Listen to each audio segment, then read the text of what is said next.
just again, not to get too in the weeds, but I'm coming to you from New Hampshire in the United States. We have the first primary, and there's a footnote there. So historically, New Hampshire is the first primary in the country.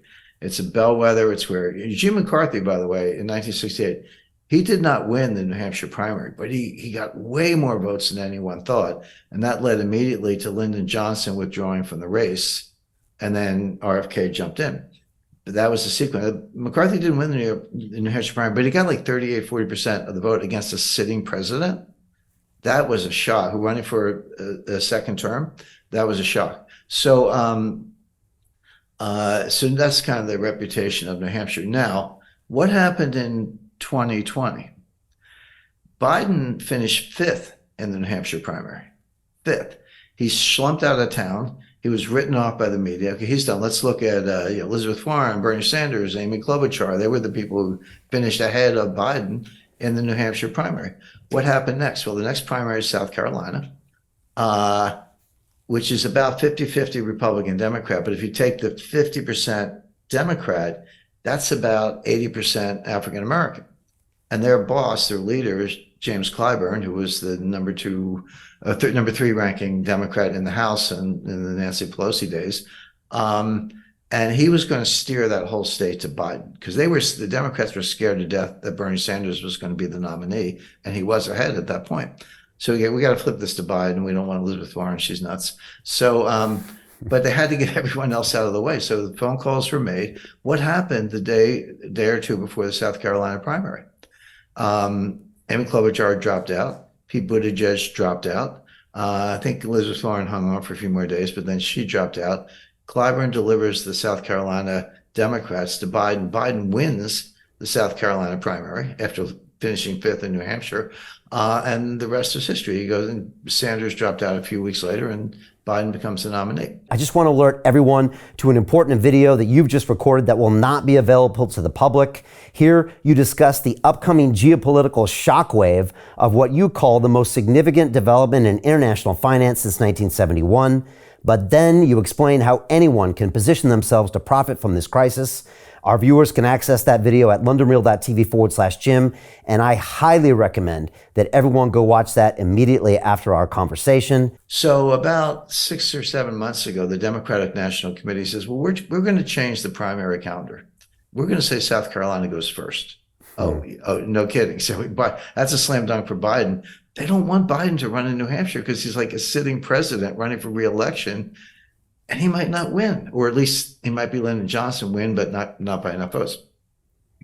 What they didn't seem to understand is that New Hampshire's status as the first primary state is a state statute. It has nothing to do with the Democratic National Committee or anything else.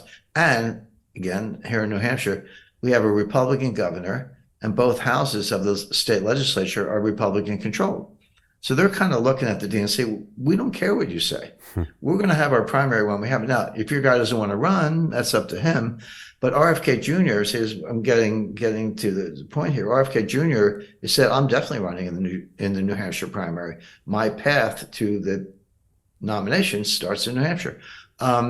So now you've got this awful conundrum for the Biden people. It's like, oh, do we blow off New Hampshire? Well, how does that play out in the general election? You know, it comes down to a couple of votes. New Hampshire's got 3 electoral votes. It's not a lot, but if we're the difference, you know, you've alienated everyone in New Hampshire.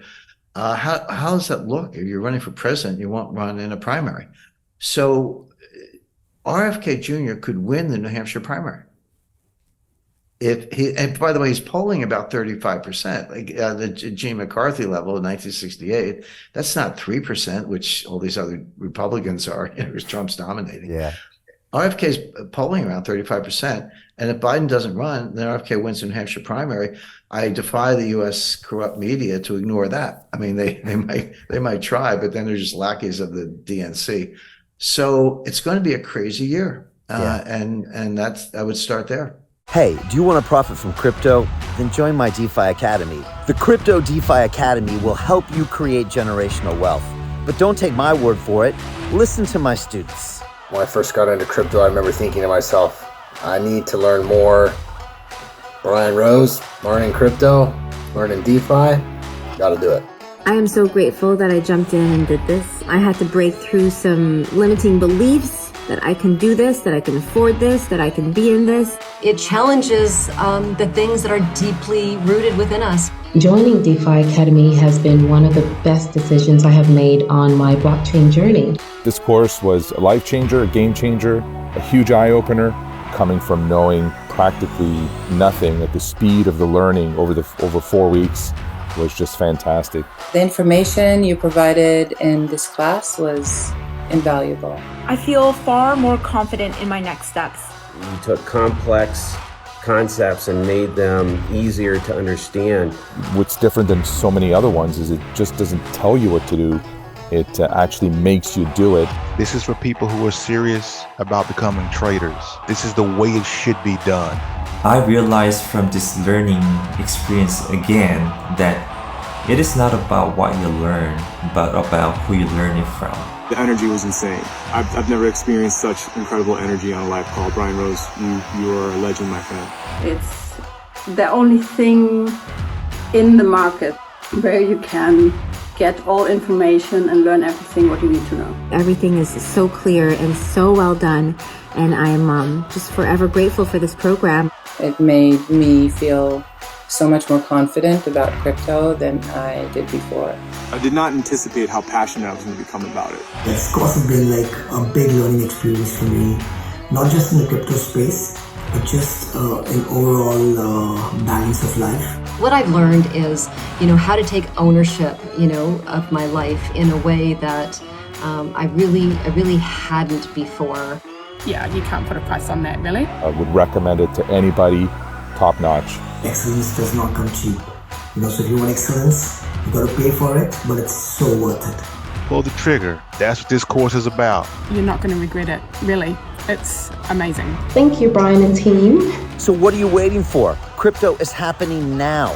Click the link below, submit your application, and let me mentor you on how to create generational wealth and build the decentralized financial infrastructure of the future.